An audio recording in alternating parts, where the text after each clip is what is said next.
This is War of the Suns, Chinese War of Resistance from MMP Games, and this is the situation at the end of turn 3, which is the fourth turn in actual play, due to the fact there is a turn 0 in the campaign game. Main activity has been around Shantung again, although Shantung went pro-Japanese in the last turn. Their leader died in this turn, and they assimilated with the CMT, which left the Japanese with a bit of a problem. They had quite strong Han units in Chinsu there and here, and they managed to successfully wipe them out. At the same time, they put a bit of pressure on the nationalist front around this resource point here, or resource centre. That resource centre as well took a scorched earth marker, and actually the resource centre was damaged, but the Chinese have subsequently managed to repair that. Now I need to check that. I don't know if that is that legal, because they were in a enemy zone of control when they did the repair. Just a sec. Yeah, I don't know the answer to that. I'll have to check that some other time.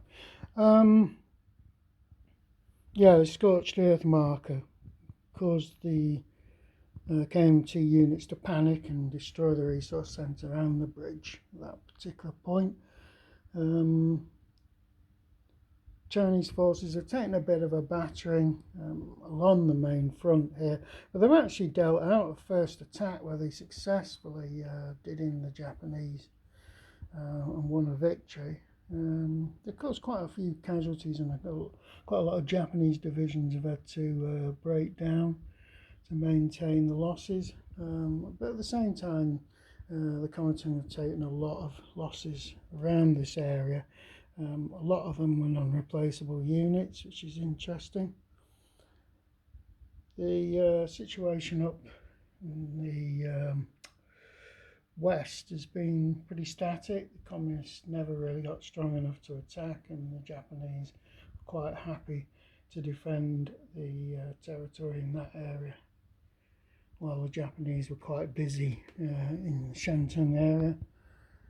Small amount of activity with Chinese units being shuffled gradually out of the interior up to the front. Nothing going on around Shanghai. Nobody's strong enough to actually seriously attack the other side.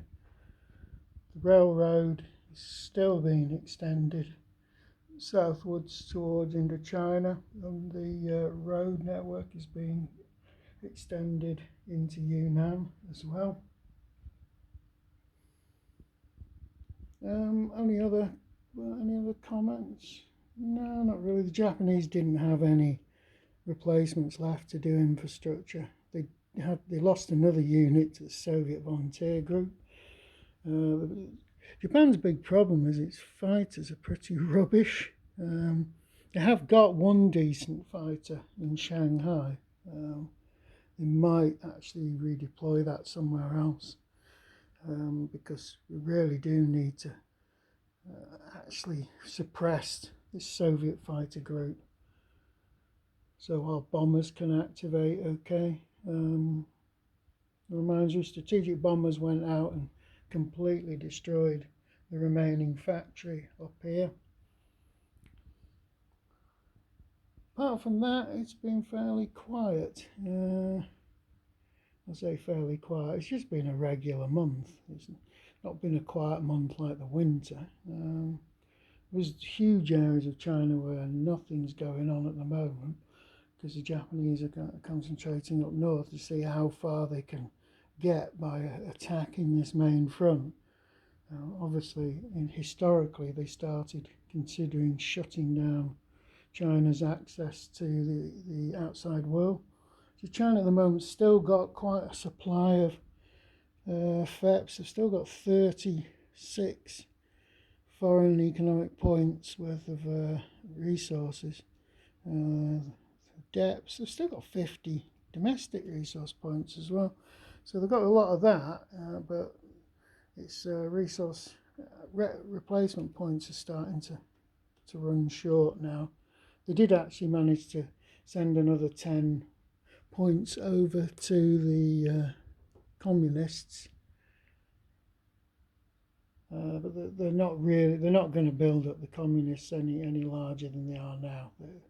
They're pretty much at a worrying state, considering that they are actually an independent faction here. Sorry, stop calling them fractions. And that's it. Summary for the end of turn 3.